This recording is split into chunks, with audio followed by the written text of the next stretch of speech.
directly enter into emptiness. The mind shut down and stop thinking easily. I can feel no body, left only mindfulness and big fire burning. But I remain mindful and calm, very clear, very happy. I can see mindfulness and illusion are two different systems. I merely know and do not react. I enjoy meditation very much. Ajaan, I have some questions. I can feel when mindfulness is strong, vijnana and pain also disappear. Is it correct? Possible, yes. Okay, thank you. Number 2, when vijnana appear, which one will follow next, thinking or sankhara? Perception, sanya first. Sanya will see what the vijnana is, good or bad. When that happens, then you have vedana. Good perception gives you good feeling. Bad perception gives you bad feeling. Then you have sankhara, thinking, what should I do with this good and bad? Okay, thank you. Number 3, when I meditate, I see the vijnana appear. Can I watch it or don't watch it? You should not pay attention to anything except your meditation object. Okay, thank you. For my meditation practice, how should I continue to practice from here? Do more. Okay, thank more. you. And try to stay calm all day. When you're not meditating, you should be calm and peaceful. All right, I note that. Ajaan, is this Ubeka level? Yes. If you remain not reacting, then you are in Ubeka. Okay, but if you are reacting, then you can have two options. Either use mindfulness to stop it, or you can use wisdom, use the 3 characteristics of existence to stop your reaction by telling your mind that what you're reacting to is dukkha. Okay, thank you. Thank you, Amrutana Ajaan, sadhu, sadhu.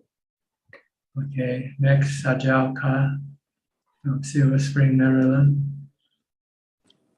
Thank you, Ajaan, for your teaching. I have a question that even when I'm able to sit for half an hour, when I get out of it, I feel kind of like I have slept for the whole night, feel very well rested in the mind, and also outside feels pretty calm and peaceful. And is that kind of like a common thing to expect? Yes. And second question is that what does the word parami mean for a lay practitioner like myself? Parami is being translated as the 10 perfections,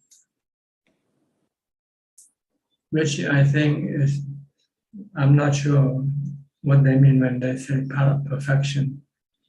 But parami really means your good karma, the good karma that you have developed. There are 10 good karma that should develop, which will aid you to nibbana, aid you to enlightenment. You want me to describe the 10 good karma that we should be performing all the time? First one is metta, loving kindness. We should be loving and kind to all beings, regardless of race, color, ethnicity. We should treat everybody equally in terms of loving kindness. Second, dana or charity. We should keep giving if we can afford to. Don't hoard or accumulate your wealth for yourself and not using it. Better give it away to help the sick, the poor, the needy, or good causes, whatever you. For Buddhists, the first one is to give to Buddhism, to support Buddhism. Once you think Buddhism is well supported, then you can give it to some other organization or groups of people or animals. Third one is to develop sila, or keeping the precepts. Fourth one is to develop what they call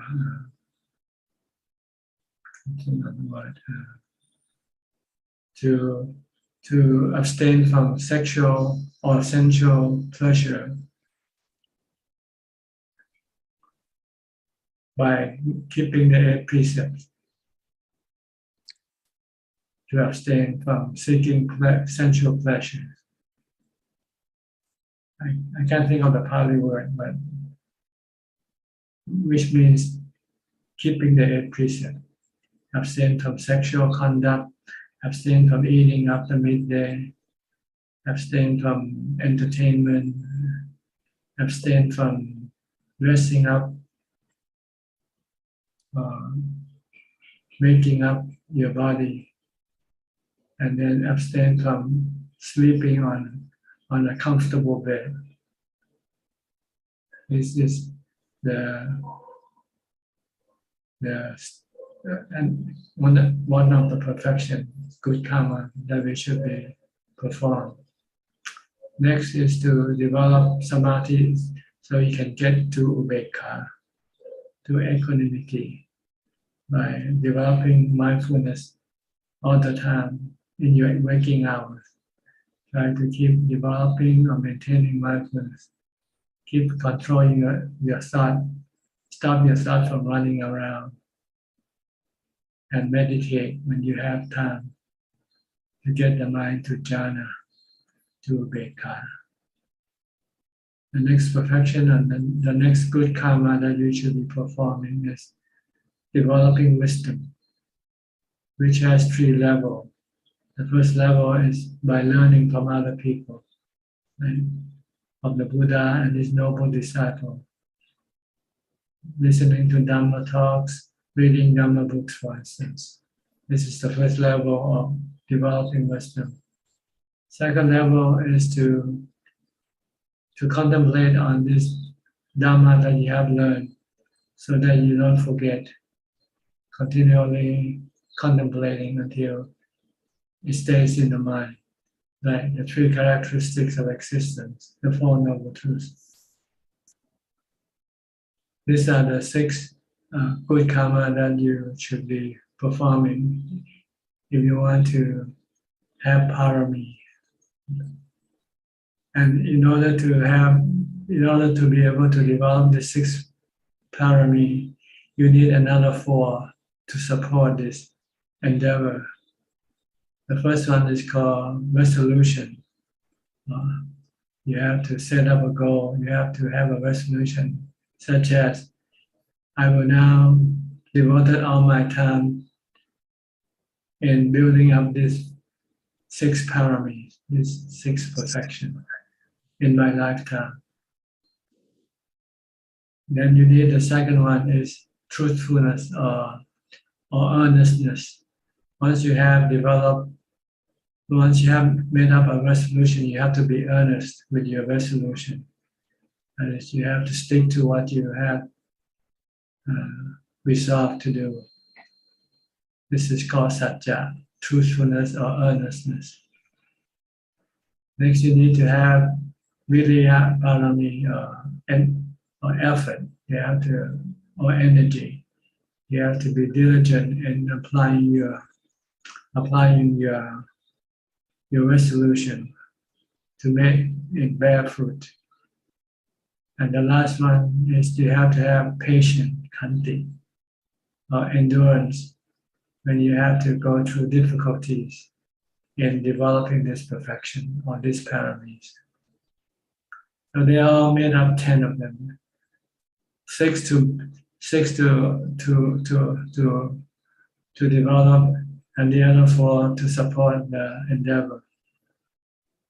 So they make 10 paramis. So in practice, you have to set up a goal for yourself. This is resolution. From now on, I will be metta and kind to everybody. Then you have to stick to your resolution. Even if somebody made you mad, you will forgive them. And you will try to be nice to everybody, regardless of race, color, or their the status, their action. Even in bad people, you still want to be nice to them. Even those who try to kill you, you should be nice to them also. This might take a lot of patience to do it. You have to be patient. You get now what the parami means? The 10 good karmas that you should be building up in this lifetime if you want to develop your mind to a higher stage of existence. Good enough? Understand? That's the best that I've heard already in books. So thank you so much, really. Thank you. Does it conform to the books you read? No, I think this actually goes to the heart rather than the book. Yeah. Okay. But not wrong. You don't think it's wrong, right? You can criticize if you think it's wrong. You don't have to agree with me. You can always. No, I'll have to actually first practice what you mentioned. There are many things in the short speech that you gave, and there is plenty of things very, very useful and needs to be put into practice. And that is the most important thing first.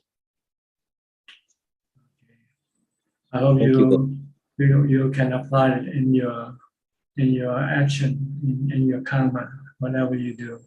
Try to think of these 10 perfection, these 10 paramis. Other action are worthless to your mind, like going after wealth, status, praises, happiness through the sensual organs, sensual objects. These are worthless. They are harmful to your mind. They can be harmful to your mind because they can cause you dukkha. They are impermanent. But this 10 perfection will not cause you any dukkha. But developing it might require a lot. You might have to go through a lot of dukkha to do it. No pain, no gain. Just remember this. If you want this 10 perfection or 10 karma, you have to go through painful experiences in order to get it. But once you got it, then it will give you only happiness, no pain.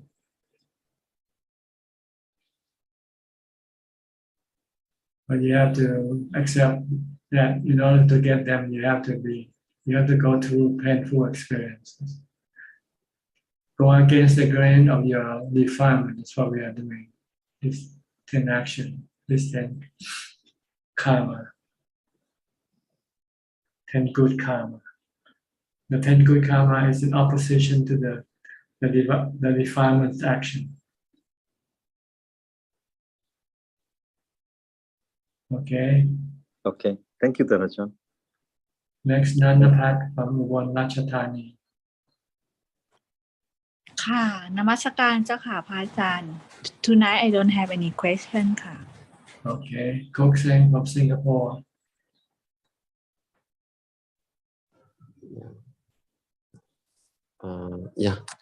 Good evening, Ajahn.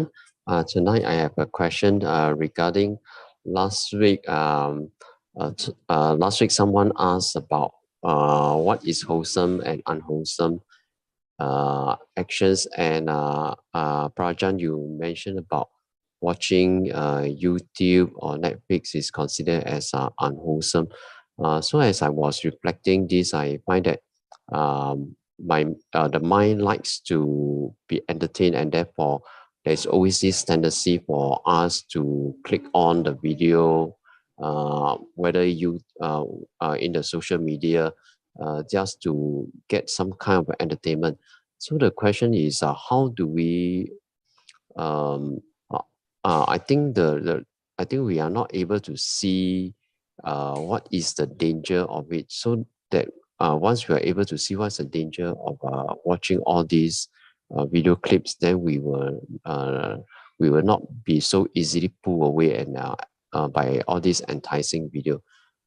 So Ajahn, maybe you can elaborate how can we see what's the danger of watching all these videos? The dangers happen when you cannot watch them. when your computer breaks down or your machine breaks down or you run out of money to pay Netflix for your subscription, then you get dukkha. You cannot get any more. They are like addiction. See, these things are like drugs. They're like heroin, like marijuana. When you have them, you feel good. But when you don't have them, then you feel terrible. Like cigarettes, like alcohol. They are sensual pleasures. And all sensual pleasures will result in dukkha sooner or later, when you can no longer have it. Okay, so you have to contemplate on the impermanent nature of this pleasure. And sooner or later you will not be able to have it. Maybe you get sick and your body cannot take them. Or you become blind, or your eyesight is bad, for instance. Then you cannot watch anything. So you have to think of the possibility of not being able to watch these things. It could be at the other end, maybe the company that give you this entertainment fall down, give up, stop producing, so you have nothing to watch. So anything can happen because they are all anicca, impermanent, anatta, not controllable, not always controllable. So when things go wrong, then you have nothing to watch. Then you become bored, or you become restless or agitated. These are all dukkha. Okay? Okay, I think that's very clear. Thank you, Ajahn. Okay. It's better to rely on meditation as the tool, as the means of making you happy. Because you can always do it. Once you know how to do it, you can always do it. But with everything else, you have to depend on so many things in order to make it happen. Okay? Yeah. Next, Okay. Bruce Lee from Indonesia. Medan. Are you from Medan, Bruce Lee? No, Ajahn. I'm from Tangerang, near Jakarta. Oh, near Jakarta. Okay, sorry. No question for now, Ajahn. Thank you. Okay, you're welcome. Johanna from Medan, I think. Yes, Ajahn.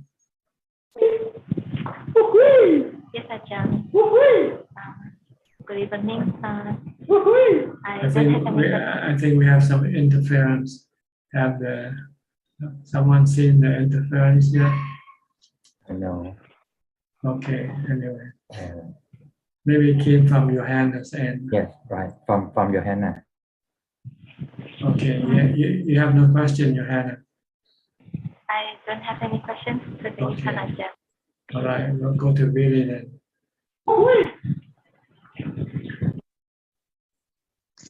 Billy? Good evening. Yes, good evening, Ajahn. I don't have any questions today. Thank you. Okay, Siddhartha, your brother.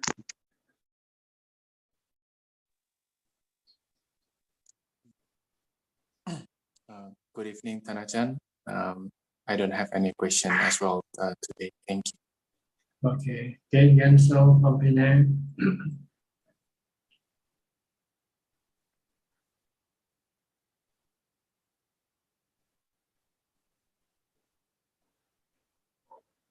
You haven't turned on your microphone yet. Okay, go ahead. Good evening, Tan Ajaan. Tan Ajaan, so far we have Vasa for the Sanghar. Is there any Vasa for the lay person for Theravada tradition? No, these are for monks, but lay people can apply to them if they like. Especially if they stay in the monastery, then they will have to follow the tradition of the monastery. But if you want to keep pansa, you can. No, there's nothing wrong with doing it. Okay, yeah, noted. Yeah. Thank you. Okay. Next, Darren Neo from Singapore. Hi, Ajaan. I have no question today. Wishing Ajaan great health. Okay, thank you. Carl Lim from Malaysia. Good day to you, Tan Ajaan. I'm just listening tonight. No questions for now. Thank you. Okay. Pui from Luxembourg. Pui. Hello, hello ท่านอาจารย์ได้ยิน Hello คะ I can hear you. Go ahead. How are you, อาจารย์ everything okay. I just come to say hello to พระอาจารย์ Okay. Because today I don't work and I just want to ask a bit from พระอาจารย์ Blessing. Okay. May you be well and happy. Be beautiful all the time. Never get old, never get sick or die. How's that? Good enough? Thank you very much. Okay. Thai people like to be blessed. Every time they see monks, they want monks to bless them. Okay. Next, Gary from Singapore. Good evening, Tan Ajaan. I'm just listening tonight. No questions. Thank you. Okay. B. Ravin from Bangkok. Hi, good evening, Tan Ajaan. I have a question regarding, I think, one of you just mentioning earlier with Suchart regarding the 10 spiritual perfections. And you mentioned that 2 of the factors, one is patience and the other one is effort. Now, I understand that we need to try to find a balance between the 2, you know, to go with the middle path. So my question is, how do we know which situation we need more effort and which situation we need more patience?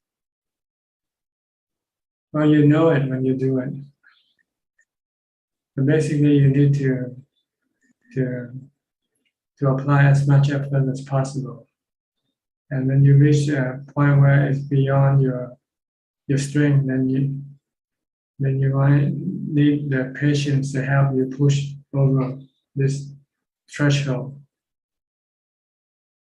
Otherwise, you might be stuck with the same level of effort. In order to push harder, further, you need patience or endurance in order to be able to do it.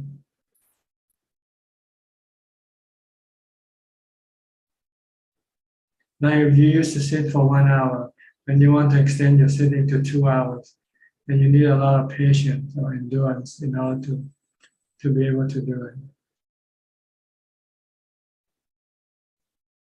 You need to be developing, reciting mantra, maintain mindfulness all the time during this time of the practice. You cannot take it easy, let's put it that way.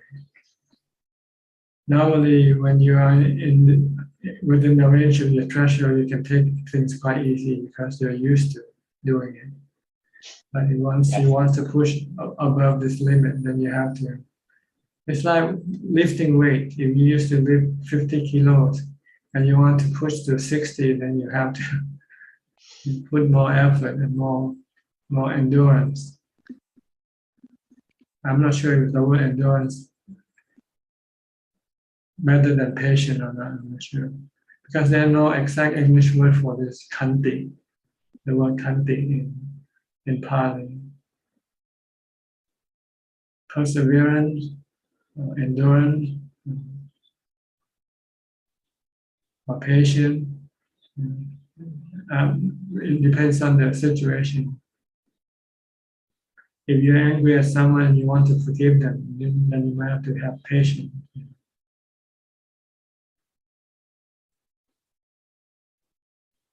Okay, so really don't try to theorize it. Do it, practice it, and then you'll know. Yeah, I realized that when Thanajan just mentioned about going above the threshold, that's when I start to realize my defilements start to pop in.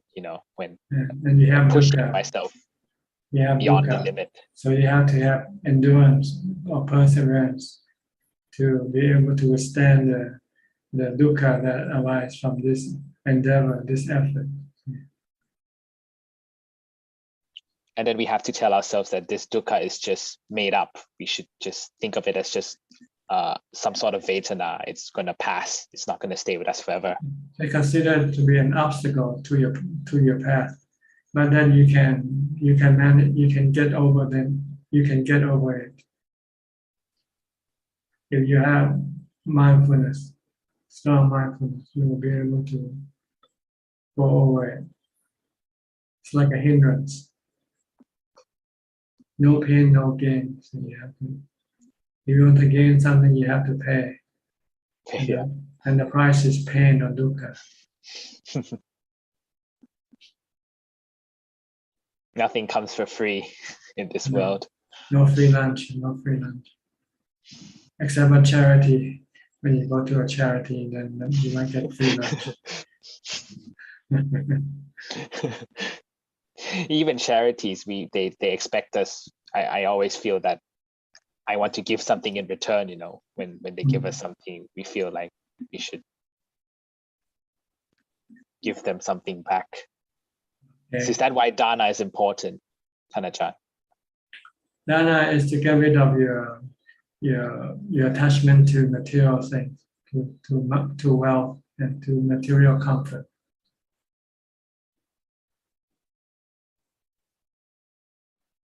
We reduce our greed. Reduce your greed and also reduce the amount of time you have to spend going after the money. So you can have time to develop other perfection.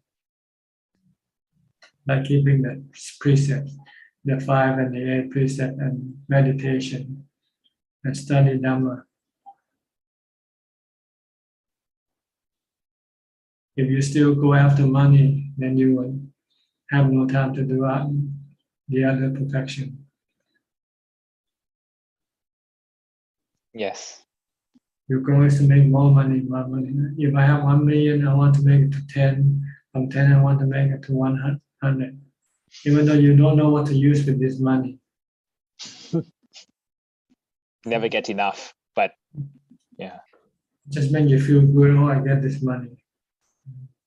And then you spend it foolishly by buying expensive things. Like buy expensive car, expensive watches, which can do the same job with cheap cars and cheap watches. Watches are there to tell time, but it doesn't matter whether you buy a cheap one or an expensive one. Car is to carry you from one point to point A to point B. It doesn't matter what type of car, right? Cheap or expensive. Yes. But if you're foolish, then you become involved in this delusion that in order to be happy, you have to have expensive cars, expensive watches, expensive house. Then you end up spending all your time making money and then spending your money foolishly. And now we have the time to be able to develop the other spiritual perfection. None of them, because if you're greedy, you won't be nice to other people, right? No metta when you're greedy, no dana. You don't want to give your money away. You work so hard for it. Why should you give it away, right?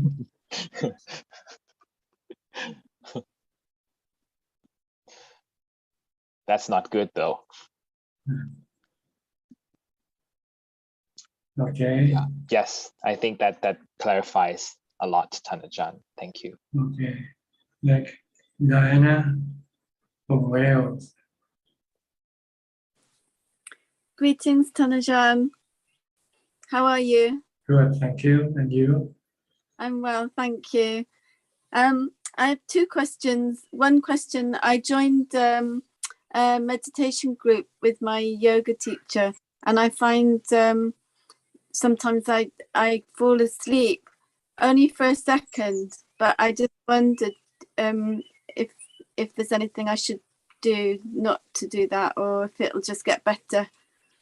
You can reduce eating the amount of food you take in, so that you can be a little bit hungry, but it'll keep you alert that way. If you're full, then it'll keep you sleepy. So try not to eat until you feel full. Try to eat it just to feel that you have got rid of the hunger, but not yet full, and then stop. Try to eat less. Eating less will help you preventing the problem of sleepiness. Thank you. Good idea. I have another question, but it's a bit strange. I was reading about, I wanted to ask you about baby's birth and pregnancy.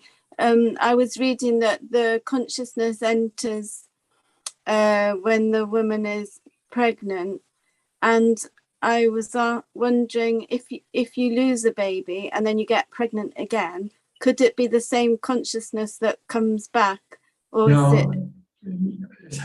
it's almost impossible, but it's possible. But it depends on whether consciousness is, and whether it is somehow and have the ability to take possession of the new baby or not.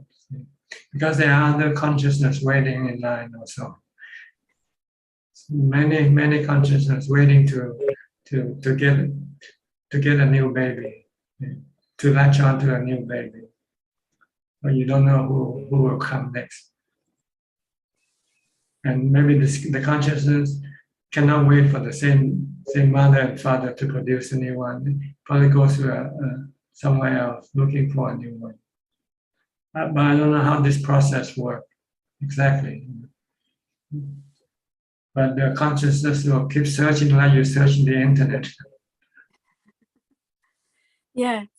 Another thing I asked one time my yoga teacher was about if someone dies who has sinned a lot, and he said that when someone dies, the consciousness is not good or bad, it is just energy.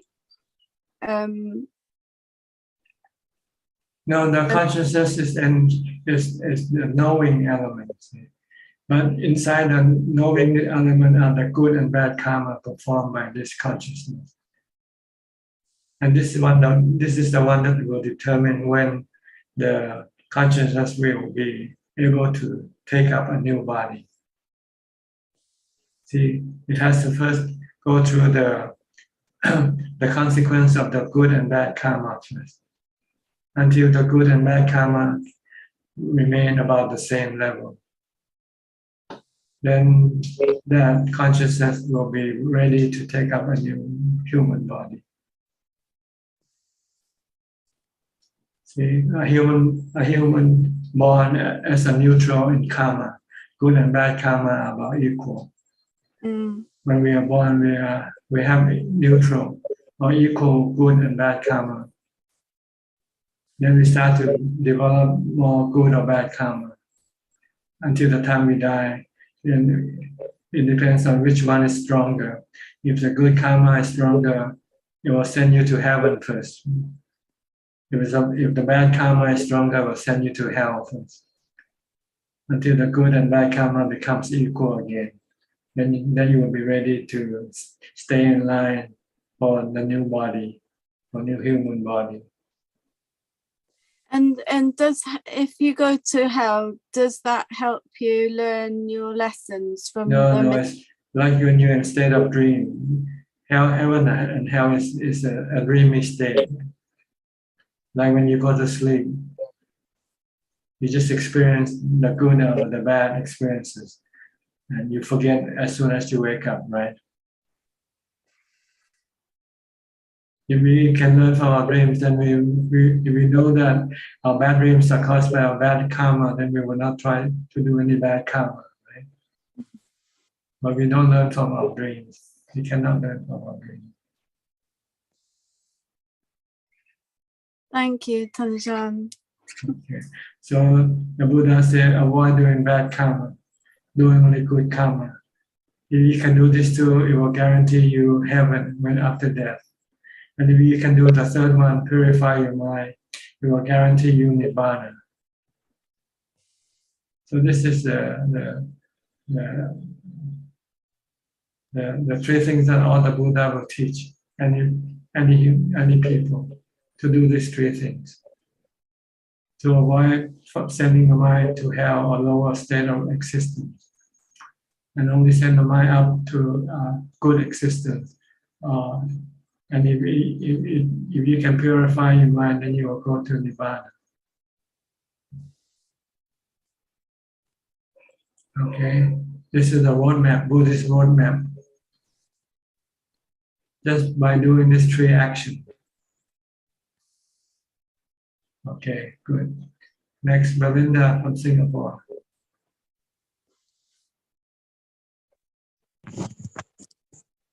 Ajahn, no questions for now. Thank you. Okay, Matt from DC. Are you still in DC, Matt? Yeah, Arlington, so just outside of DC. But yeah, okay. I'm still That's here. where the National Cemetery is. Yeah? Yes, we've been there. It's very quiet. It's a good place to meditate. The Buddha recommend go to a cemetery if you want to find some quiet place to meditate. Oh yeah, there's another cemetery that's like a walking distance from me, so I try to go there several times a week to meditate.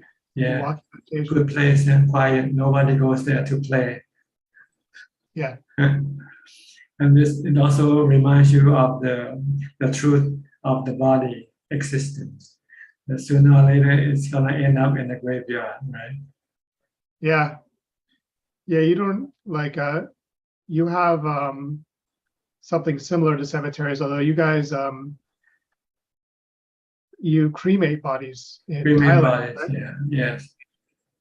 So you can go meditate near a crematorium. It's a lot more, it's a better use of space than just having huge fields. Yeah, because we're running out of land for the living already. So we have to. And even the cemetery, from time to time, they will have to clean up the cemetery, dig up all the bodies and cremate them. So to provide new space for new bodies. For those who still believe in bury the dead, that's what they do. The Chinese, they still believe in burying the dead. So sometimes they have to clean up the cemetery, dig up the old dead bodies, and then cremate them. So they dig up all the bodies of the people that don't care about them anymore because they're old. That's right. Yeah. Because they need space for new body. Yeah. Anyway, the cemetery is a good place to meditate. It's a good place to remind you of death also, of the impermanent nature of our body. Because you got death all around you, right? When you're meditating.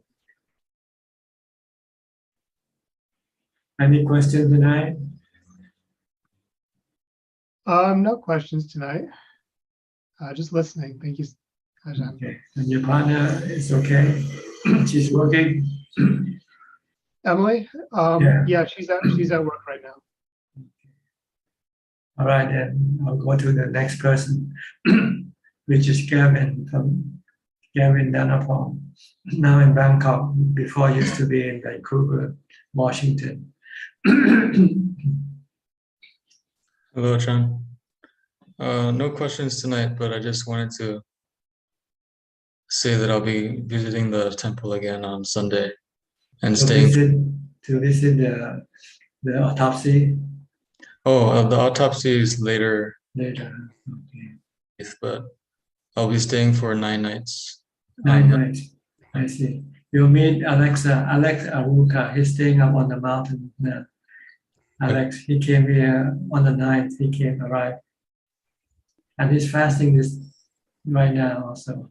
So he said his mind is quite restless, so he needs to calm it down.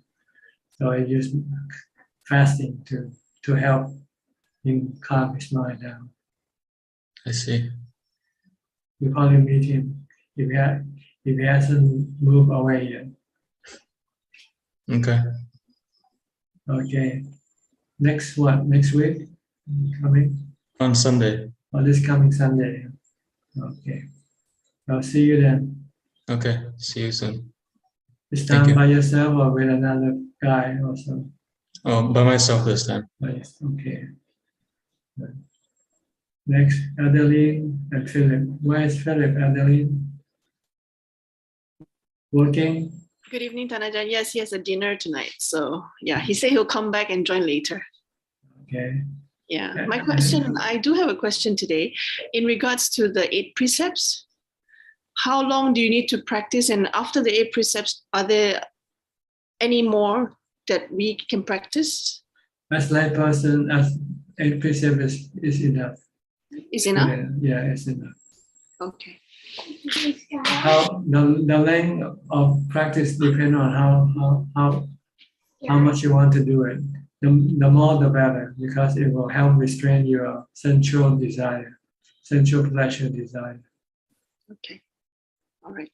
And will help you with your meditation.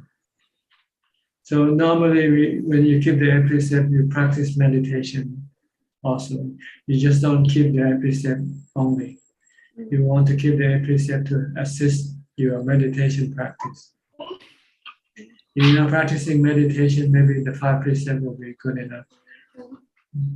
But if you can keep the 8 precepts, that would be better, even if you're not meditating.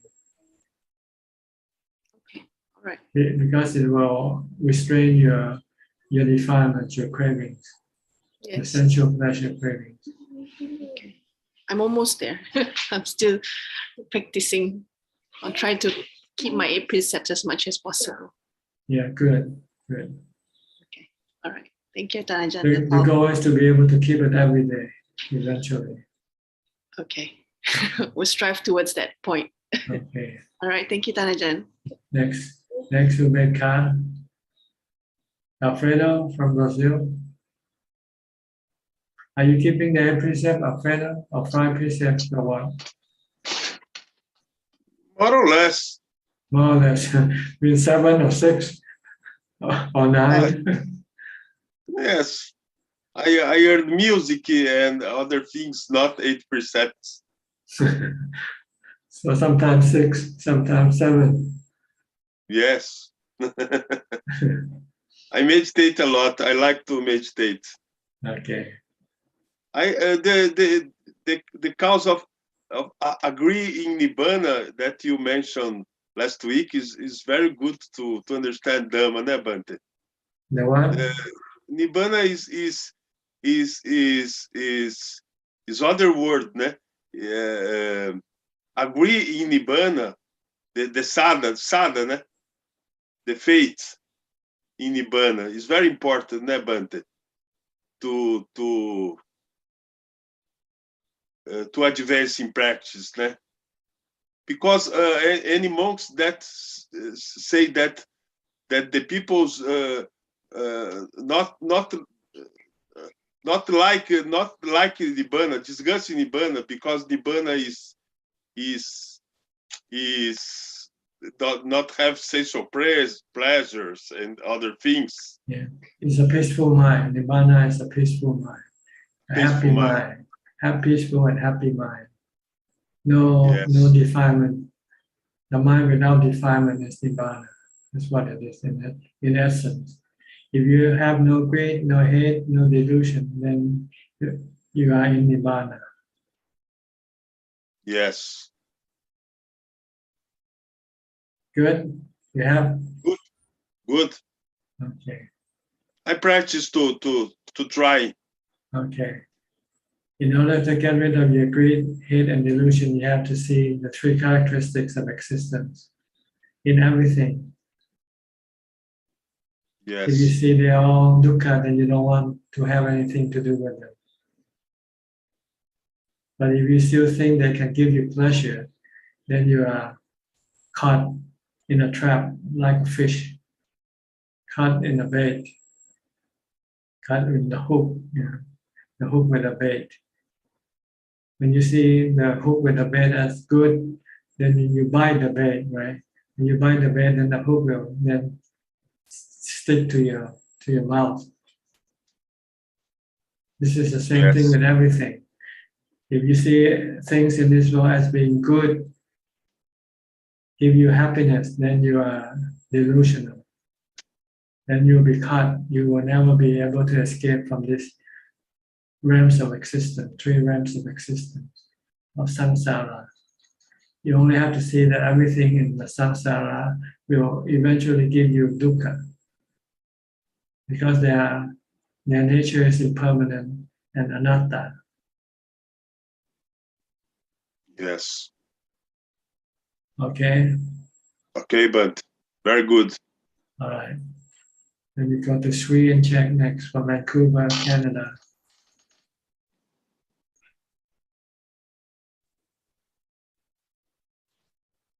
Good evening, Ajaan.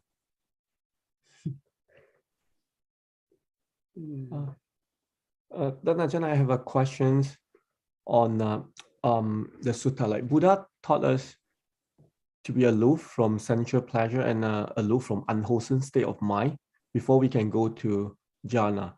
And at the same time, he also taught us like the five hindrances. Same thing, they're the same thing. Yeah, they are the same thing. Yeah. Sensual pleasure is one of the five hindrances. You're enjoyment of the sensual pleasure. Okay. And the Kama chanda.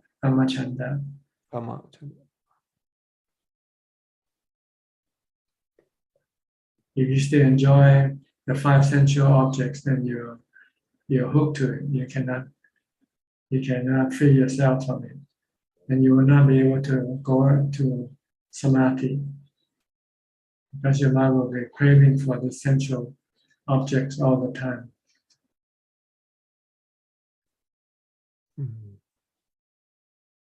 That's why you meditate very little. You spend more time watching, eating, drinking, and doing other things.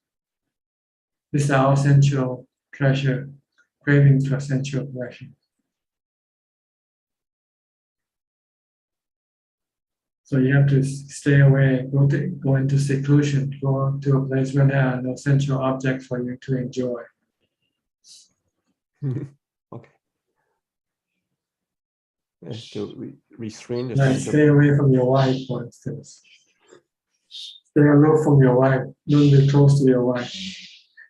If you want to meditate, you cannot have them both, You cannot take your wife into meditation with you. Some husband and wife meditate together. I'm not sure what happens.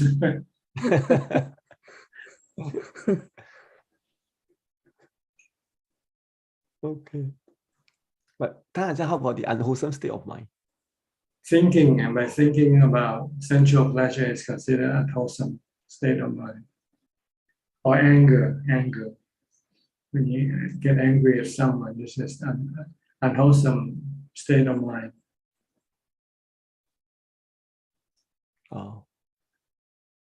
Okay. And that's why you taught us to recite Buddha all the time. That is right, to prevent the mind from creating unwholesome state of mind. If not, your mind will start to crave, to greed, to hate. Yeah. Oh, okay. Okay. Yeah, that's what he meant. So mindfulness is a powerful tool that can solve all your problems, all your mental problems. Only that it can only solve them temporarily, that's all.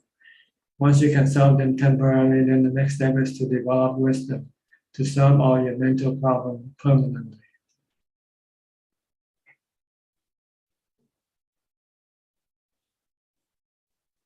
So that's all you need to do. Develop these two things. Develop mindfulness, and to the point where you can stop your mind from creating anything temporarily. And after that, you use wisdom to stop it from creating anything permanently, from creating any unwholesome state permanently.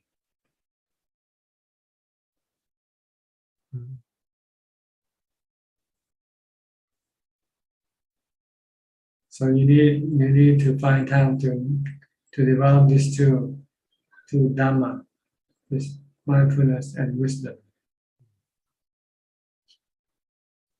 By ordaining once and becoming a monk, then you will have all the time to develop these two things. If you are a lay person, you only have little time for this thing. You will have to spend more time in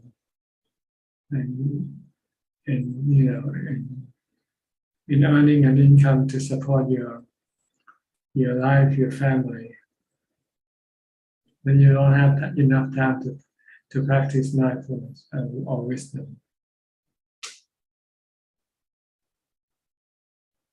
You might be able to do it on your day off if you're really earnest about developing them.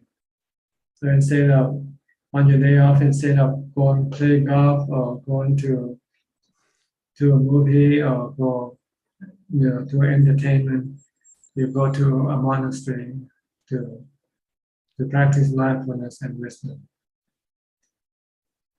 And once you start doing it, then you will start to accumulate more mindfulness and wisdom, and it will make you feel better, and will want to and you will want to practice more. And then you try to find more time for this practice. Eventually, you want to spend all your time just for these practices, because the result you get from it is far better than anything, even making millions of dollars. Can I give you this peace of mind?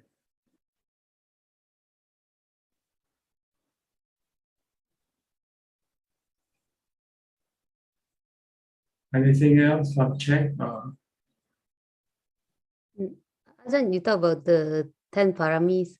Is it the same as the 10 ways of making merit, or totally different topic? Different, but they're similar. Let's put it that way. They might not exactly the same. Some of them are left off in one, some are added in the other. But they are considered to be magga, the path to enlightenment.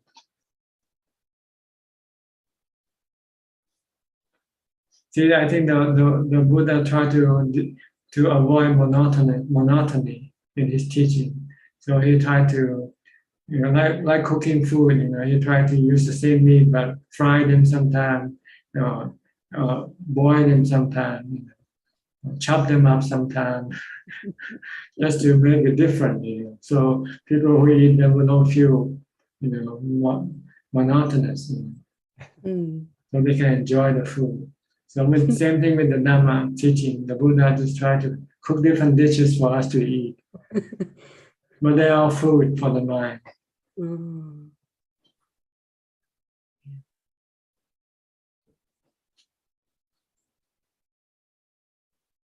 And it also depends on the people who eat the food. Some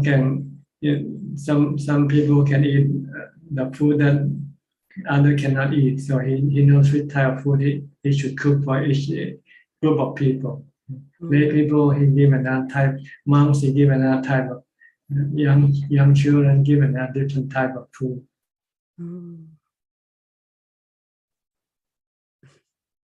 But they are the same. They teach you to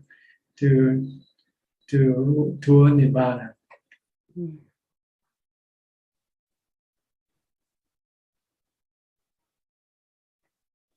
So the 10 perfection, the 10 ways of making yourself happy, the Noble Eightfold Path, the triple training, these are all the same. They are all paths to enlightenment. Yeah. So don't worry about all these different paths. Just find the one you like. If you like Dana, Sila, Pavana, just stick to these three. That's good enough. Mm. But if you want to be clearer, you might want to the 10 perfection. Because the 10 perfections that before you can do Dana, you have to have metta first. You have to be kind and friendly to people. You want to wish people well before you can give to charity. If you don't have metta, then it's hard for you to give to charity. Mm. If you hate everybody, you don't want to give your money away, right?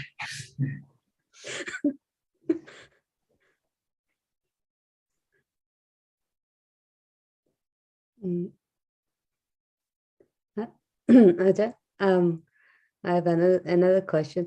Sometimes you talk about like bad for the mind. For example, you say, doing bad karma is bad for the mind. What exactly does that mean? Like, does it mean like we'll be in samsara longer, or like is that like bad? You use the word bad for the mind. Like Bad is make you feel bad. See? When you do bad karma, you feel bad. That's the immediate result you get from doing bad karma. Immediate result is you feel bad. When you steal or when you lie, you feel bad. When you hurt someone, you feel bad. You worry. If you steal, you worry. You might get caught. So that's bad for the mind. When you do anything bad, your guilty conscience will come up. This will make you feel bad right away. And then it will also, in the long run, extend your existence in samsara longer, because every bad action will create further bad action. Once you do something, then you're bound to do it again. See, this is the problem. It repeats itself until it becomes a habit. Oh. So even if you feel bad, you still compelled to do it. To do it again next time because you forget how you felt last time. Because now you want to get something and the only way to get it is to cheat, for instance.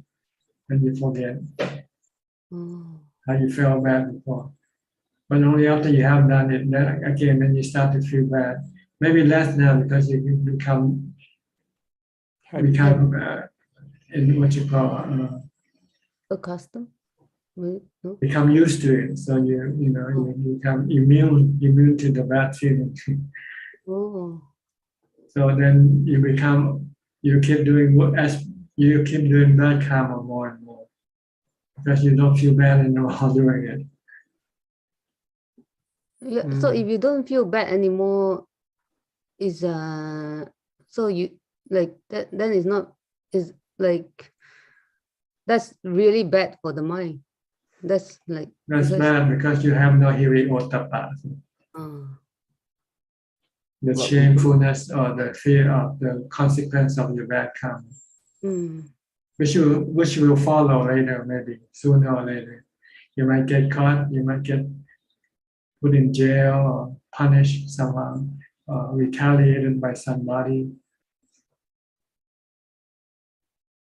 So your bad karma will produce bad consequences, both inside your mind and outside of your mind.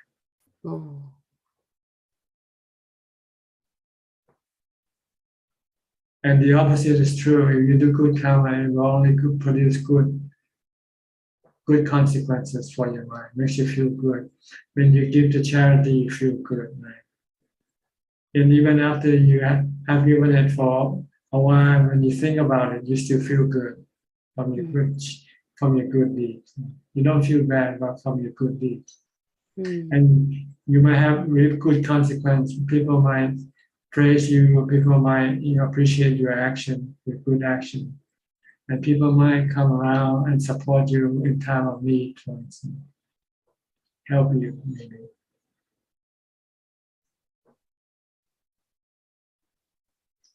That's why in the three teaching of the Buddha, he said, avoid doing bad karma, do good karma, because bad karma will make it bad for the mind. So when you don't do it, then nothing bad will happen to your mind.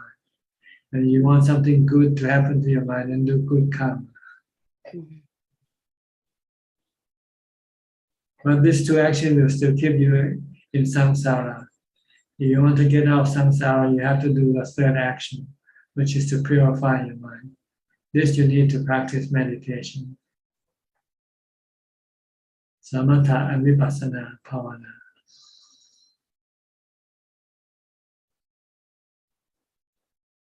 Okay. Doing the good karma and purify the mind is totally is different. It's different. It's not the same. What? Good karma? Yeah, doing good and purify the mind is not the same thing. I thought like not the same thing. Purify the mind is to get rid of your greed, hate, and delusion. Doing good karma doesn't get rid of your greed, hate, and delusion, except the good karma of meditation. But it's in a separate category. In this good karma, actually, the Buddha meant doing good things to other people. Help people, do charity work, support, good causes, so.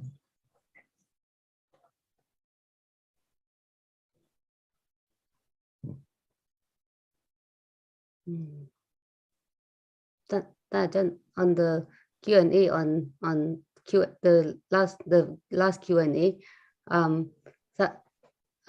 somebody asked you about like when they're dealing with a difficult situation, and you said that we should be thankful for the difficult times because it helps to strengthen the mind. Yes. Yeah, that's no pain, no gain. That's such a beautiful teaching because you always give us a different different perspective.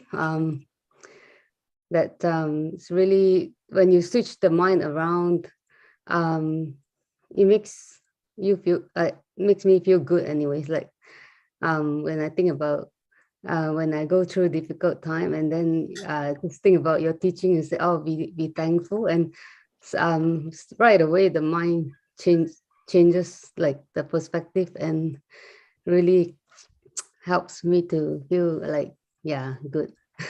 That's why the Buddha had to leave the palace, because in the palace there's no difficulty for him to face. But when he lived alone in the forest as a monk, then he got a lot of difficulties to face. Where to eat, where to sleep. Try to be homeless for a day and see how it's like. Go practice homelessness for a day. Go sleep on the street for 1 night. Be a beggar, just sit down on the street, on the sidewalk, and have a begging can or something, or sing a song to get your money, make money.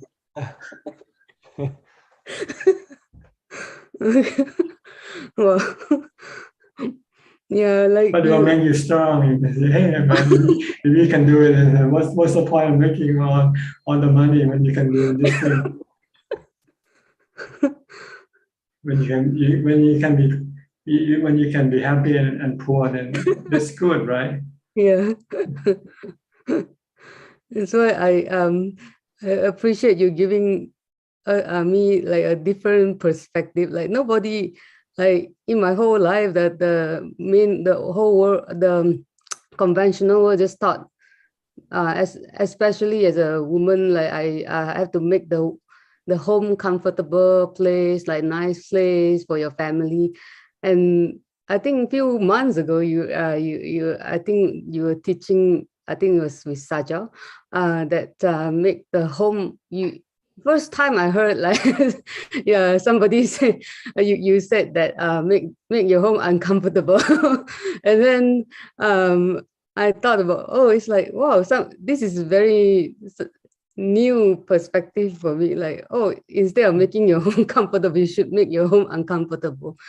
Because when you get used to the difficulty, I think it's easier for you down the road. You should train yourself in a harder situation instead of making things comfortable for yourself.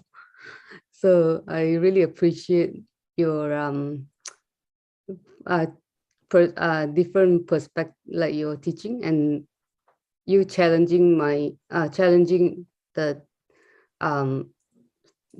things that I learned all my life. And then I just said, when you change my perspective, it's really good. It's the true teaching. Yeah. When you put the mind first, then you'll find that the mind thrives on difficulties. The mind becomes happy when it goes through difficulties. The mind thrives on difficulty, Ajahn? Yeah, it gets better, it gets stronger, it gets when it goes through difficulty. Once you pass the difficulty, then you feel stronger than before. And you will not be afraid of this type of difficulty anymore. If you can fast for one day, then the next time you have to have no food for one day, you don't feel anything. If you never fast before, if you miss a meal, then you start to have problems, right? Yeah. So really, what you call, can't think of the word, to restrain the mind from accessing all the comfort is really good for the mind, because then the mind will learn how to live without all this comfort.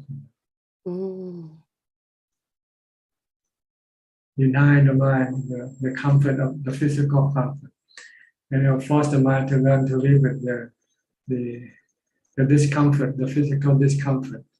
Once it can learn how to live with it, then it's become normal for the mind.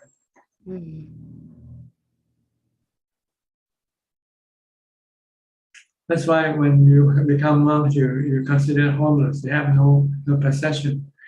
You cannot take any possession with you when you become a monk.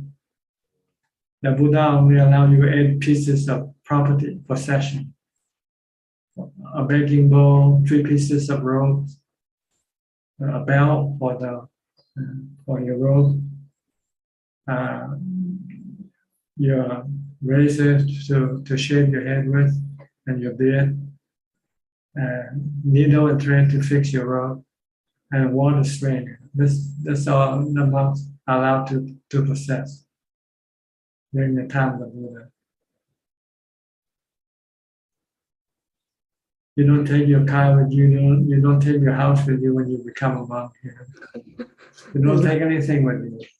Yeah. It's like dying from your own status, dying from a householder to become a homeless person.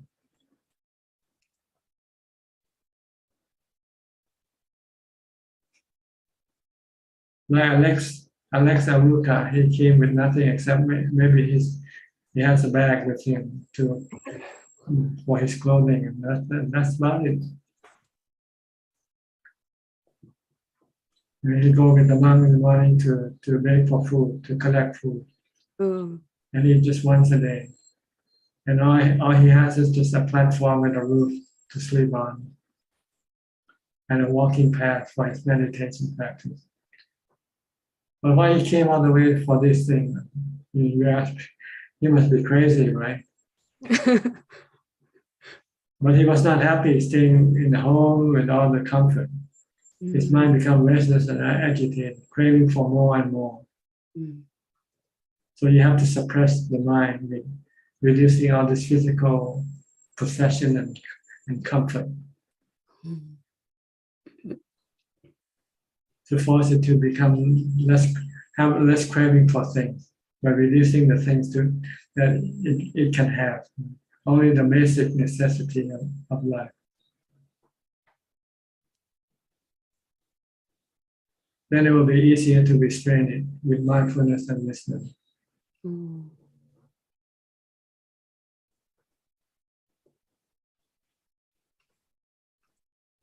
Okay. Okay. I'll strive. Now my goal is to strive to live uncomfortably, Ajahn. Try to reduce all the possession you have in the house. Only have what you need. Like, you don't need a bed, give the bed away, sleep on the floor. You don't need the picture on your wall, give it away. All you need is a roof to cover your head with, that's all. True. So you can have an empty house and be happy. And it's easy for you to clean up too. So easy when you have no. Yeah. Look at all the stuff you have to keep maintaining, keep cleaning. Right. When you don't have it, then you don't have to do anything. Then you have the time to meditate. Yeah. Yeah, I feel so stupid all my life. I just doing the wrong things. Like no, I'm going to try to reverse the things I learned. Only keep what you need. What you don't need, give it away, sell it, or whatever you want to do with it. Yeah. Thank you, Ajahn. Thank you, Ajahn. Okay. Next, Alvin Lee from Malaysia. Good evening, Ajahn. I don't have any question, but my daughter has got a question. Just okay, thank you. Charles from Bangkok. You've been away for a while. Oh, I'm sorry. Good evening, Ajahn. Okay. And I have one question. May I know where's the mind? The mind is invisible. You cannot know where it is. It's an invisible person, but it can think and it can feel, and it can know everything. The body doesn't know how. The body doesn't know, doesn't think or feel. It's the mind who know, who feel, who think. And the mind uses the body to take the mind to places that the mind wants to go. That's all. So the body is like an automobile, and the mind is like a driver. But the driver is invisible. You cannot see the driver. You cannot see the car.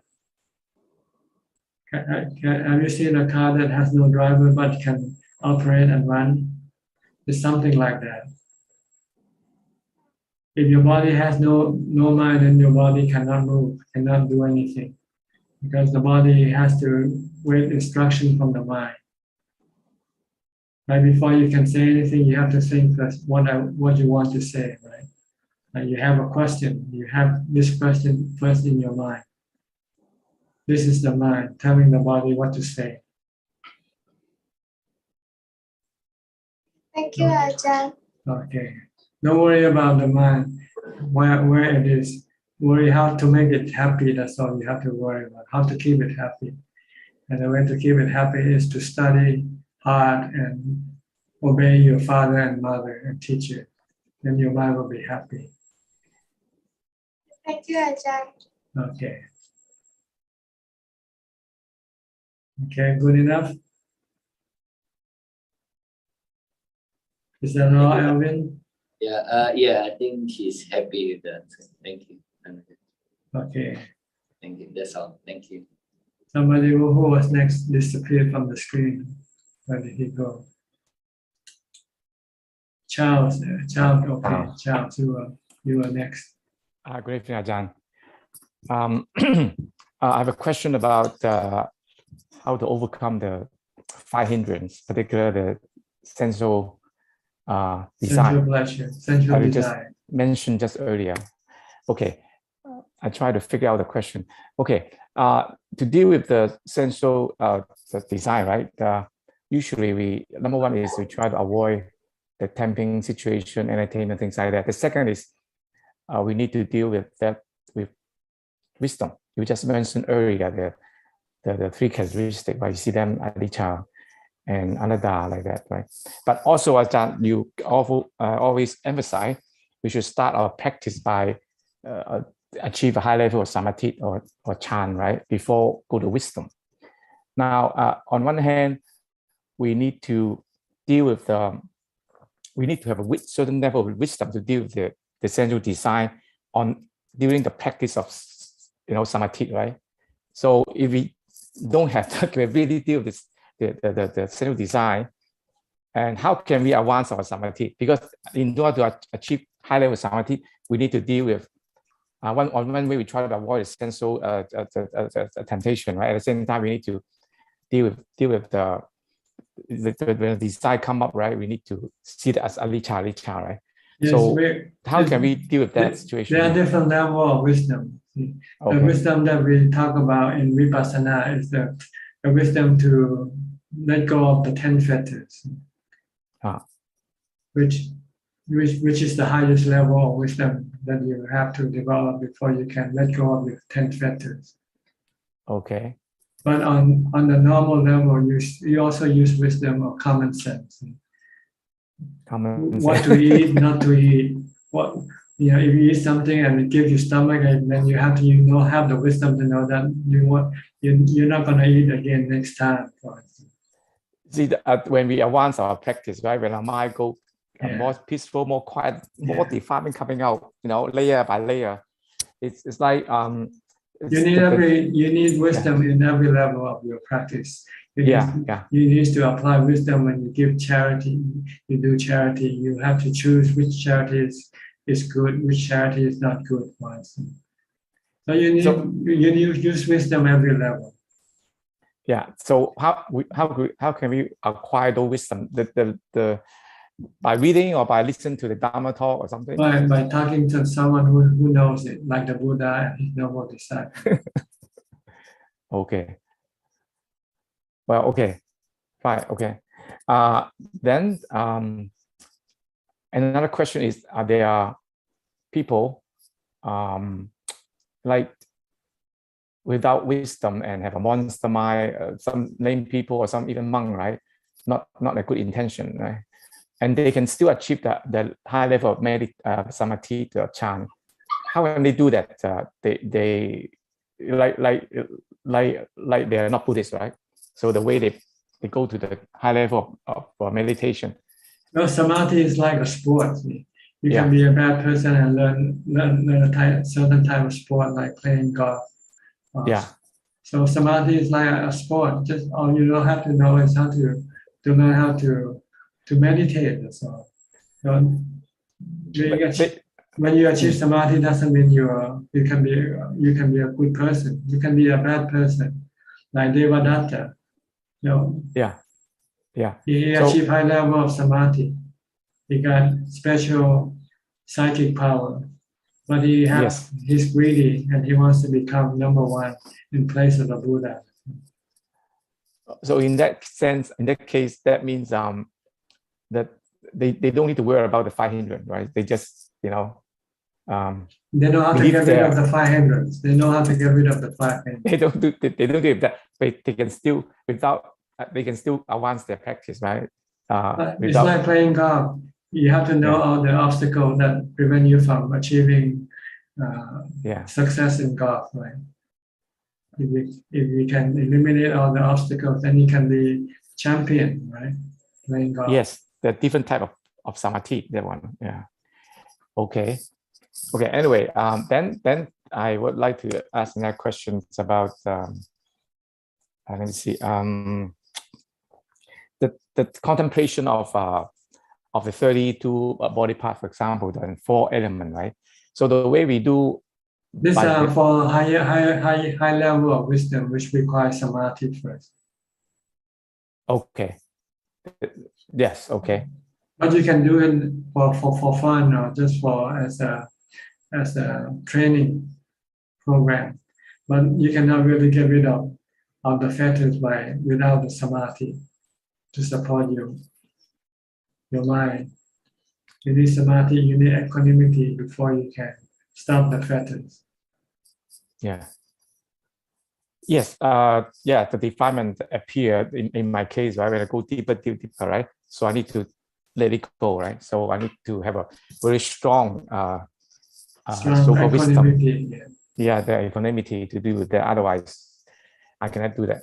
Okay, the practice of contemplating the 32 body part and the 4 elements, can we use using advanced technology? Because the traditional is just like sitting, like thinking, imagination, listen to sometimes instruction, guiding meditation.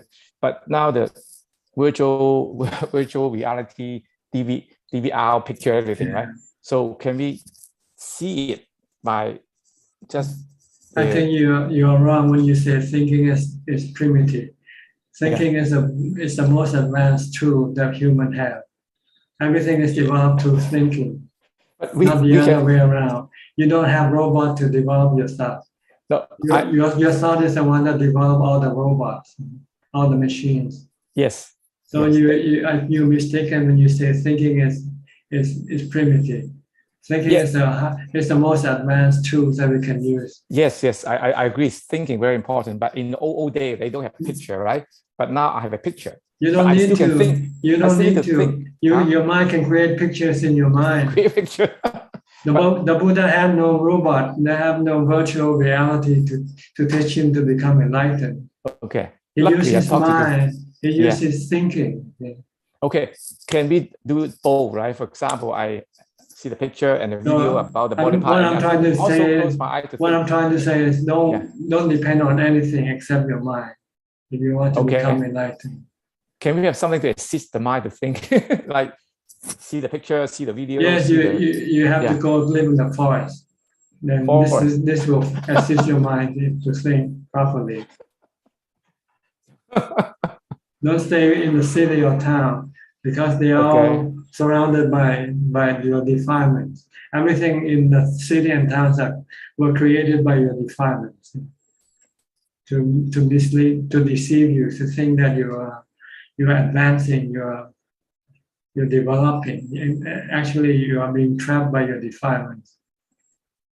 Yes. In order to get rid of your defilements, you have to get out of the surrounding created by your defilements and go live in the forest, where everything is not defilement created.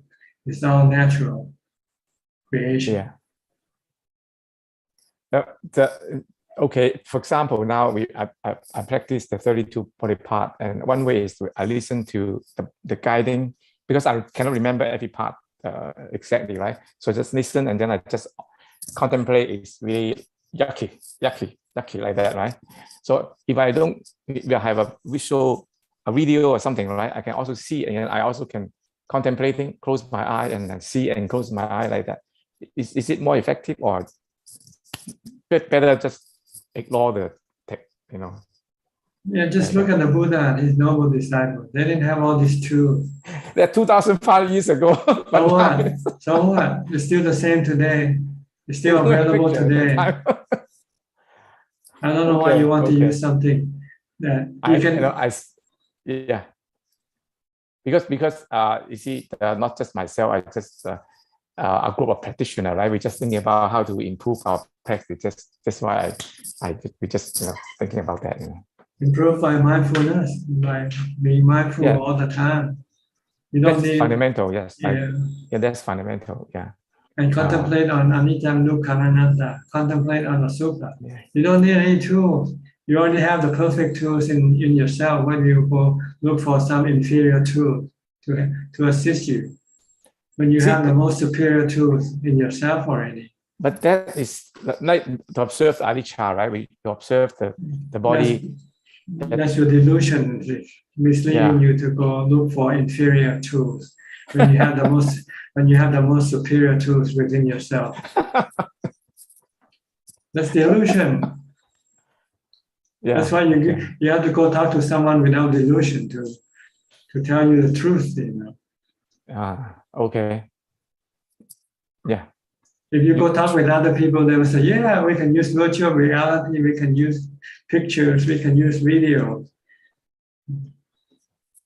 Yep. When you talk about anicca, right? For those people, they are not really good in meditation. They cannot really feel the body vibration and changing moment by moment, right?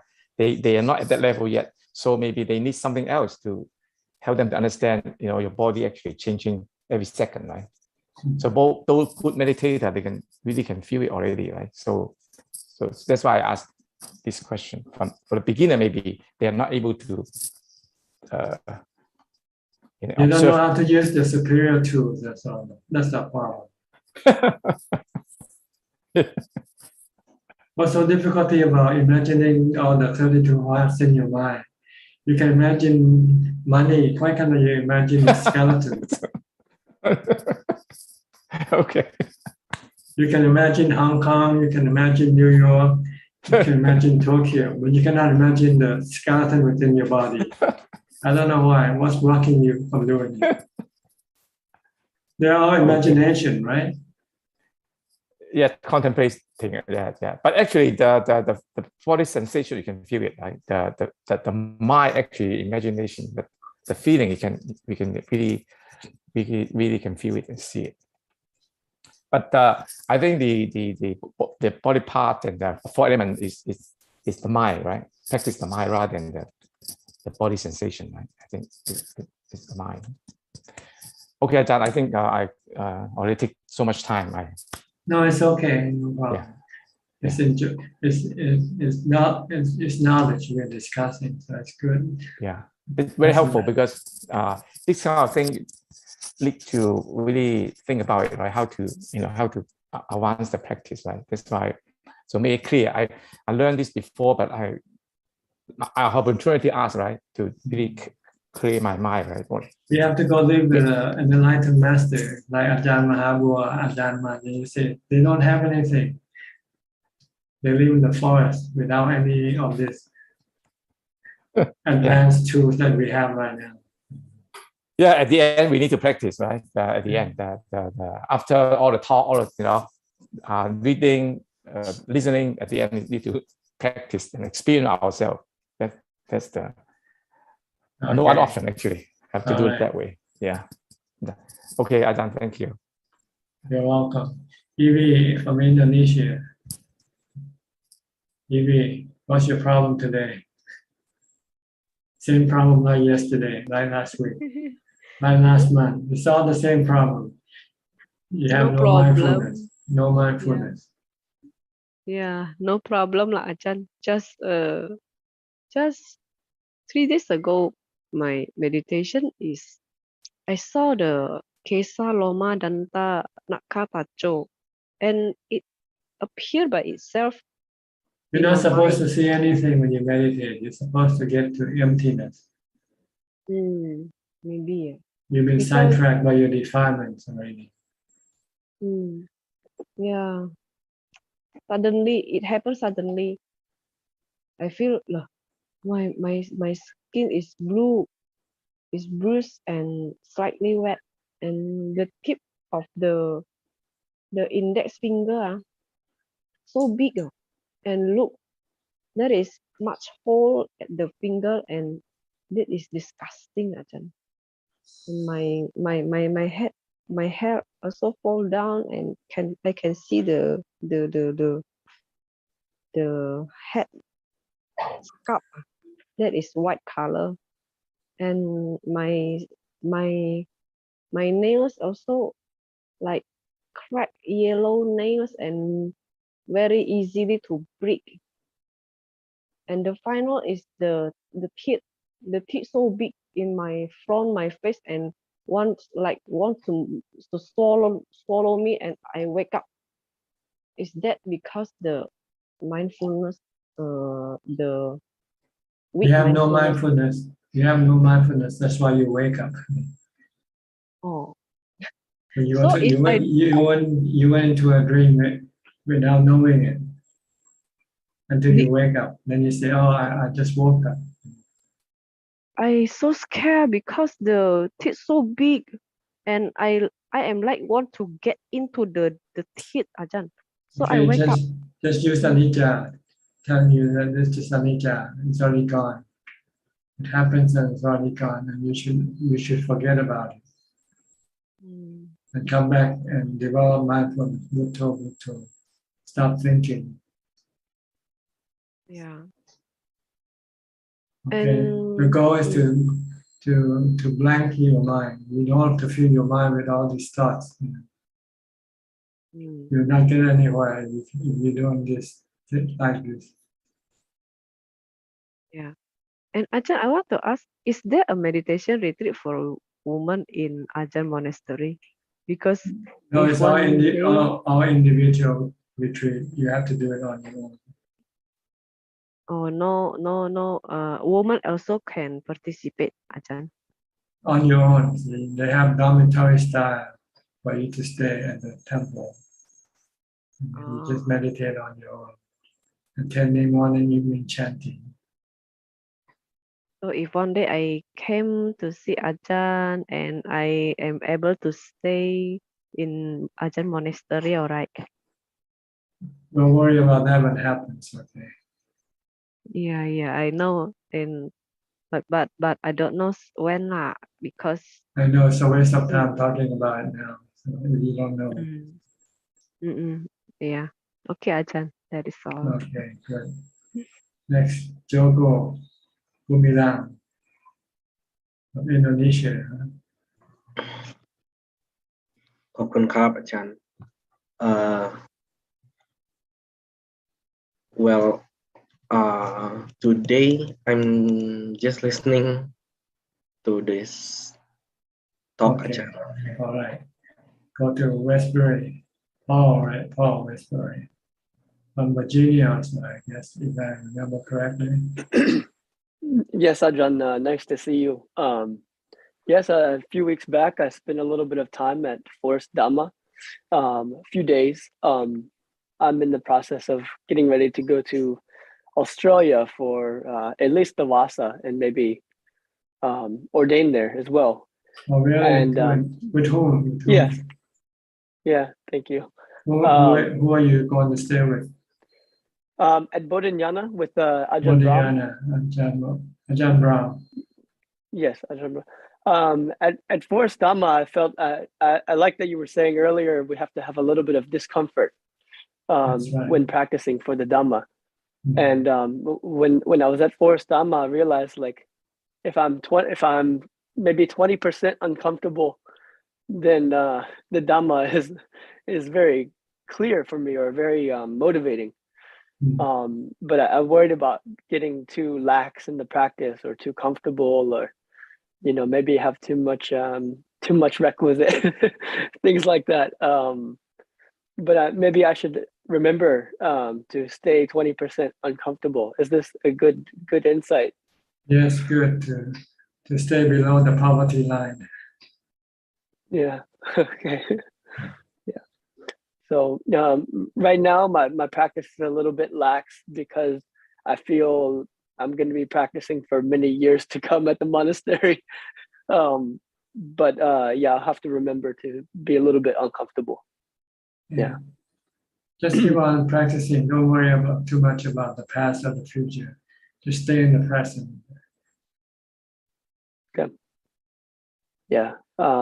One other question I had. I was talking with someone the other day, and I was thinking back of. Sorry, give me 1 second. I was yes, I'm here. I was thinking back of the fuel of why I have so much energy to stay with the Dhamma. Sorry, my mother was calling me for a second. Okay. Yeah. And that. No, it's okay. It's okay. So I realized the fuel could be from like betrayal of like maybe different spiritual communities in the past and things like that. And I'm wondering how to use this fuel for in a wholesome direction to keep going in a beneficial way. From the feeling of betrayal when you're looking up to somebody and then you could lose the respect or something of that sort. Well, just teach yourself that this is a lesson learned, so that you don't repeat the same problem again the next time.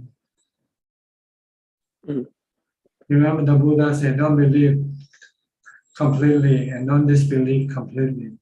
Wait for the facts to reveal themselves before you can truly believe things. Mm.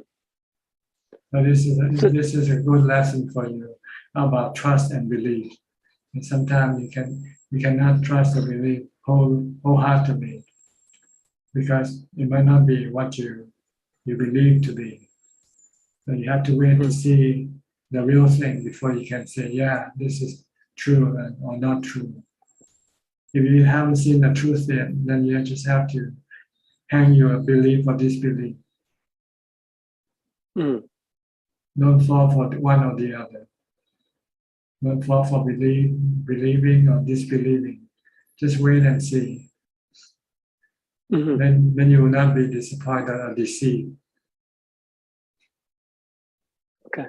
And we kind of take the responsibility upon ourselves to say, there is something to look up to in the world, and if we can emulate that through seeing for ourselves, I guess maybe one day.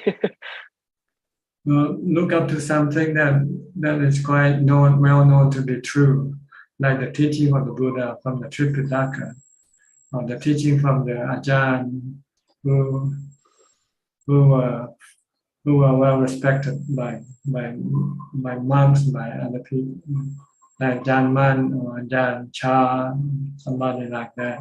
These are already proven people that you could believe in them. But you have to believe in somebody like me, then you better not believe me completely. I could be deceiving you without you knowing it. That's a very high standard for me not to believe. But what I teach you, you have to prove it for yourself first, whether it's true or not.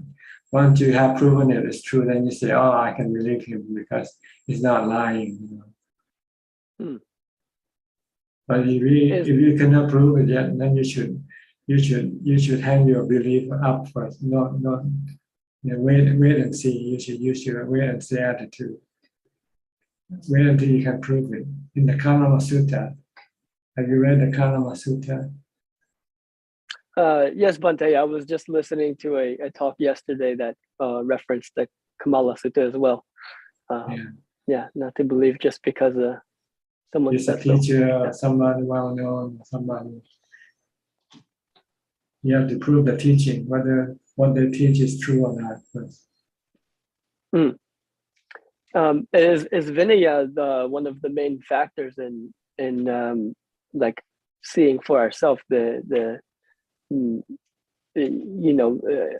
know that we don't want to believe just because of because they say it and whatnot, but their actions, if they're practicing Vinaya strictly, this may be a good defining factor.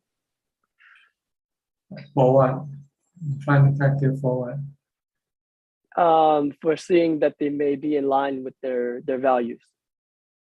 Yeah, you can say whether drinking is good or bad. When you drink and when you don't drink, then you can compare, right? When you drink, you get drunk and you cannot practice meditation. But when you don't drink, you're not drunk, then you can practice meditation. So you can compare this. You can prove it to yourself whether drinking is good or bad for your practice. So the Vinaya is supposed to support our practices. If you can keep the Vinaya, it will help you in your practice. If you cannot keep your Vinaya, then your Vinaya if you cannot keep it, then it can become an obstacle. You'll be creating obstacle to your practice. Okay. And does this mean it's like ethically right or wrong to follow like with killing, lying, stealing, and sexual misconduct? These are wrong to do ethically. Yes, because no one wants to be killed, right? You don't want to be killed. No one wants to be hurt by other people. So this is ethical or moral. You don't want to hurt other beings, not just human, animals also. But outside of this, if maybe we party every once in a while, you're saying like drinking or something like that, or using beds or entertainment.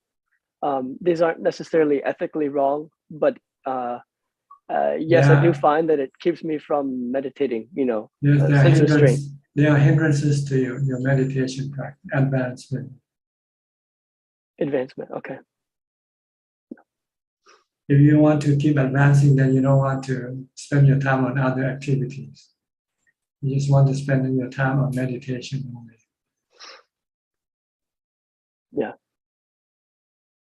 Okay. I will have to tighten up the practice a bit and stay a little bit uncomfortable. Yeah. Yes. Try to be as uncomfortable as much as possible, because it will then force you to use the Dhamma to cope with that discomfort. And you're developing more Dhamma, mindfulness, and wisdom. Thank you, Ajahn. Okay. When are you leaving for Australia? Pretty soon? Yes, I'll be arriving July 2nd, before the Lhasa on the 14th. You'll be in Melbourne or Sydney? This is Perth. This is Western Perth, Australia. Western Australia. That's where Ajahn Yeah.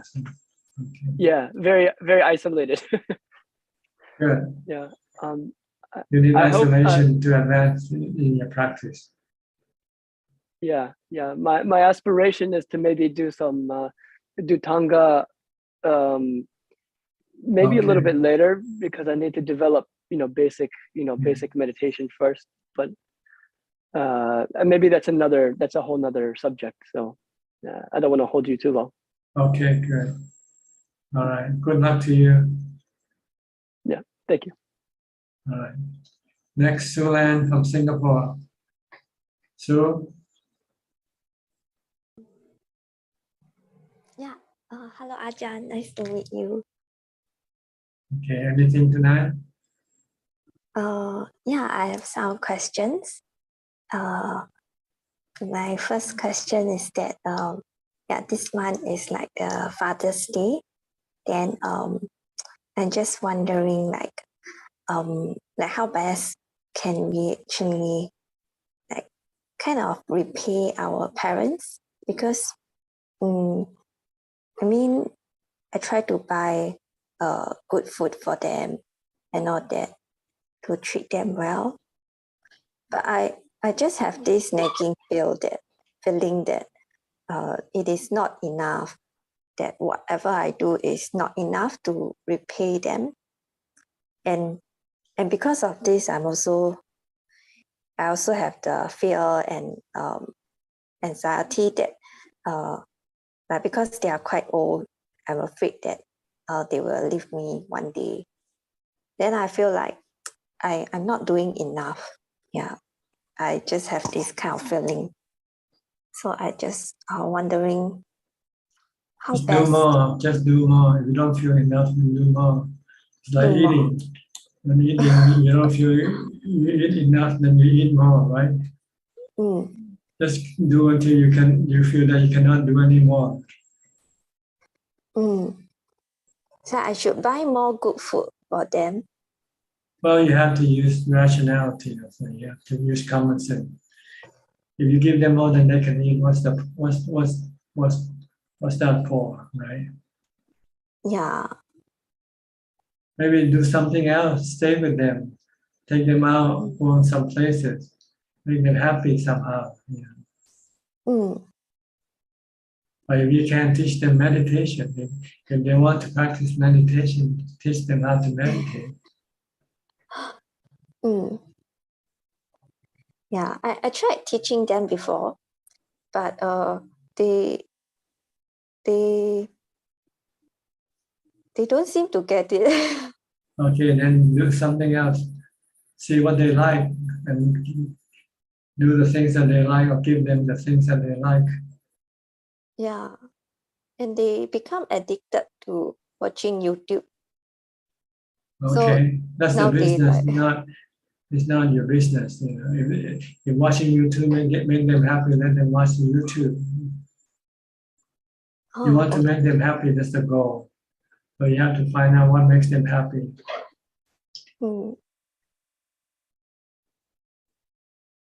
Okay. Yeah. Then because they keep watching YouTube, I feel like taking away the YouTube account because it's bad for their eyes, right? Okay, but it's like becoming controlling to them. Then I think they will not happy. Yeah, they will resent you and they become unhappy if you trying to take control of their life. Yeah. You're supposed to support them, not to take control of them. You're supposed to be the servant, not the master. Oh yeah, thank you for the analogy. I think I get it now. Yeah. Okay. Be the servant. Okay. Yeah. All right. Is that all? I have another question. Like just now, Ajahn, you mentioned that we should be uncomfortable, and that is the best way to practice. Then yeah, I realized that I mean during this pandemic, I think mostly we are at home, so we don't really interact much with people. So when I have to interact with people, then I just feel very uncomfortable, and not say that as in more like I feel like when I have to speak, I feel like I'm in the limelight, sort of limelight. Then I'll feel very uncomfortable and quite anxious. So is this kind of uncomfortable feeling good? It's good in a sense that it will force you to make yourself comfortable under the uncomfortable situations. But you can be comfortable under uncomfortable situation. But you have to force your mind to adapt to the uncomfortable situation in order for it to be comfortable. Oh, okay. So we should try to make ourselves comfortable with the uncomfortable situations. That's right. Okay. If you can do that, then next time when you run into uncomfortable situation, you can be comfortable. Yeah, the goal is to adapt your mind to every type of condition or situation and be comfortable with those situations. Instead of trying to change the situation, you should change your mind itself. Change your reaction to the situation. It's like the mind is very instinctively want to run away from uncomfortable situation. Yeah, so you want to train it the other way around, to face uncomfortable situation. And enjoy it. Once you enjoy the uncomfortable situation, then you don't have to run away, right? Yeah, okay. Oh, right now it's a bit hard. That's why you need meditation and mindfulness to help you. Okay. Okay? Yeah. All right. I think we'll go to Facebook now for more questions if there's any. Yeah, thank you, Ajahn. There's one question from Facebook, Ajahn. The question is from Eli Hassan. Ajahn, may I ask about knowing? Is it the same as realizing? Can we say that knowing is the background of mind of thinking, also background of other 5 senses like eyes of seeing, ears of hearing, smell, taste, and touch? Thank you. Knowing is knowing. What else can I say? Knowing is knowing. Knowing the 5 senses. Knowing the 4 noble truths. This is the knowing that will be the one who knows. That's all, ท่านอาจารย์ Okay. We have about 10 minutes left. Anybody would like to ask more questions or contribute something? You are welcome.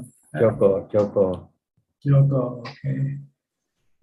Well, Ajahn, actually, I don't want to ask. I just wanna share about Dhamma preaching I heard probably a week ago or 2 weeks ago. It's about happiness come from within. So when I realized this simple sentence, but it full of meanings, I realized that it's what make Buddhism different from the other religious teaching. So when we try to seek happiness from within ourselves by probably doing meditation or cultivating wisdom within ourselves, I think we grow ourselves gradually. But what we know oppositely, when many people who do not learn Dhamma, they try to find happiness in the external.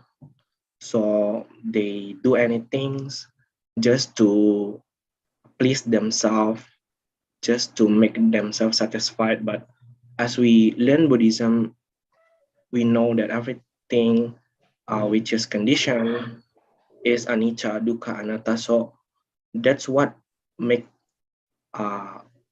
difference between when we try to find happiness within ourselves, which is from meditation or trying to develop our mind, than those who try to find happiness outside themselves by trying to probably like eating a lot of foods or trying to find happiness from relationship, from sensual pressure or other things, which is actually anicca, dukkha, anatta, and it is uneternal, it is not satisfied. So this is the thing that I want to share, and probably the discussion that we mostly have on developing meditation practice. Okay. Yeah, that's what Buddhism is about, teaching us the real happiness. It's within ourselves. The happiness outside of the mind is a false happiness, fake happiness. They are anicca. They rise and cease. Anybody else would like to? Let me say hello to Philip first, since he came in late. Hi, Philip, you have anything? Great, Ajahn. I'm just happy to be listening in. So you have dinner party tonight, huh? No, it's actually a work arrangement. So I had to show my face there. Yeah. Okay. Usually, I mean, usually it doesn't happen, but these are overseas clients that came over. Okay. Yeah. Well, let me go to your friend Alvin. He raised his hand. Ajahn, regarding trying to make us comfortable from a comfortable position, I have been most of the time I have been sitting on the floor without a cushion, meditating. I wouldn't say that I'm comfortable, but I'm getting used to it. But my sitting, I think if I go on the cushion, I can probably sit slightly longer. Should I continue with sitting on the floor and trying to lengthen? See, sitting meditation doesn't, the duration is not the one that determines your success in meditation. The success in meditation is determined by the quality of your meditation, which is the strength of your mindfulness and wisdom. If you sit on a comfortable cushion, you require this mindfulness and wisdom. to cope with the situation. But if you sit without the cushion, sit on the hard floor, your body will start to have ache and pain. Then you will need to develop more mindfulness and wisdom in order to be able to cope with the pain and continue on with your meditation practice. So we have to more or less increase our discomfort, physical discomfort, in order to force the mind to increase its tolerance to the pain, the discomfort of the body. And in order to have this tolerance, it needs to develop upekkha by mindfulness or wisdom. We eventually want to get to the point where the pain of death, we want to get to that point where we can face the pain of death without having any qualm. And you need a lot of upekkha to do this and a lot of wisdom. If you sit on a comfortable position, you will not have the opportunity to face this pain, which will have to come sooner or later in your lifetime. So right now you are preparing yourself, doing the homework to face the examination, the test that will come when your body become really sick or nearly dying. Then you will have to face this intense pain in your body. If you haven't trained yourself yet, you will not be able to maintain calm and peace in your mind. But that's why do not be attached to comfort, physical comfort, because they are like a trap. They'll prevent you from advancing higher level of Dhamma. Sometimes I sleep on the floor as well, on the wooden floor. Well, sleeping actually is a way provide you with just prevent you from sleeping too long, because when your body have rested enough, then you will get up, and you will not, and the mind doesn't want to continue sleeping because the floor is not comfortable. Exactly, but for me, to be honest, Ajahn, it's between the trade-off of trade-off of the heat, because sleeping on the floor is more cooling. But then again, you can't sleep for long because after a while you feel that it's uncomfortable. So you tend to wake up. But then for me, my intention is probably more cooling on the floor. Can't sleep for long. Okay, is that all?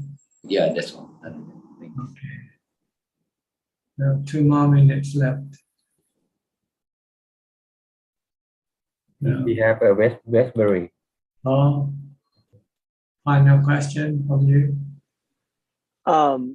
Yes, if we have 1 minute, it was in regards to Tudong practice, and a practitioner who wants to develop these qualities. Do they have to have a teacher who also does Tudong, or is it just a matter of having good meditation and other qualities? No, you need a teacher who has Tudong experience to teach you Tudong. Like you need a tennis teacher who knows how to play tennis, right? You don't want a teacher who doesn't know how to play tennis to teach you tennis. Yeah. Okay. And I think Tudong teacher nowadays is very difficult to find because not many do the Tudong like before. So mostly you spend more of your time, it's just Tudonging in your monastery instead of going to the wild forest.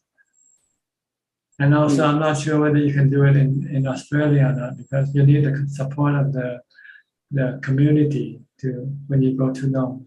You're not supposed to carry your supply with you. In Thailand, in the days of Ajahn Mun, monks go to Tudong, but they rely on the villagers nearby for food. Yeah. At Forest Dhamma, there's a few younger practitioners that do some Tudong practice, and I'm very inspired by their practice. Yeah. I see. Okay, it's a good way because it's considered to be austere practices. you have to live in discomfort. You have to live in physical discomfort, and this will force you to practice harder in order to be able to cope with this physical discomfort. Yeah. Okay. Maybe the karma will ripen eventually. Thank you. All right. I think that's about all the time we have for tonight. Thank you for your participation. I hope this meeting help you some way, help you benefit you in some ways and help you advance in your practice. In the meantime, please stay safe, stay mindful, and keep on practicing. And if all goes well, I'll see you all again at the same time next week. Thank you and goodbye. สาธุเจ้าค่ะ Thank you, brother. Sadhu. Thank you, everyone. Thank you, Raja. Thank you, Amin. Thank you, everyone. Thank you, Amin. Good luck. Good night, everyone. Yeah, ขอบคุณคุณลาคุณบอยครับสวัสดีครับ บ๊ายบาย สวัสดีค่ะ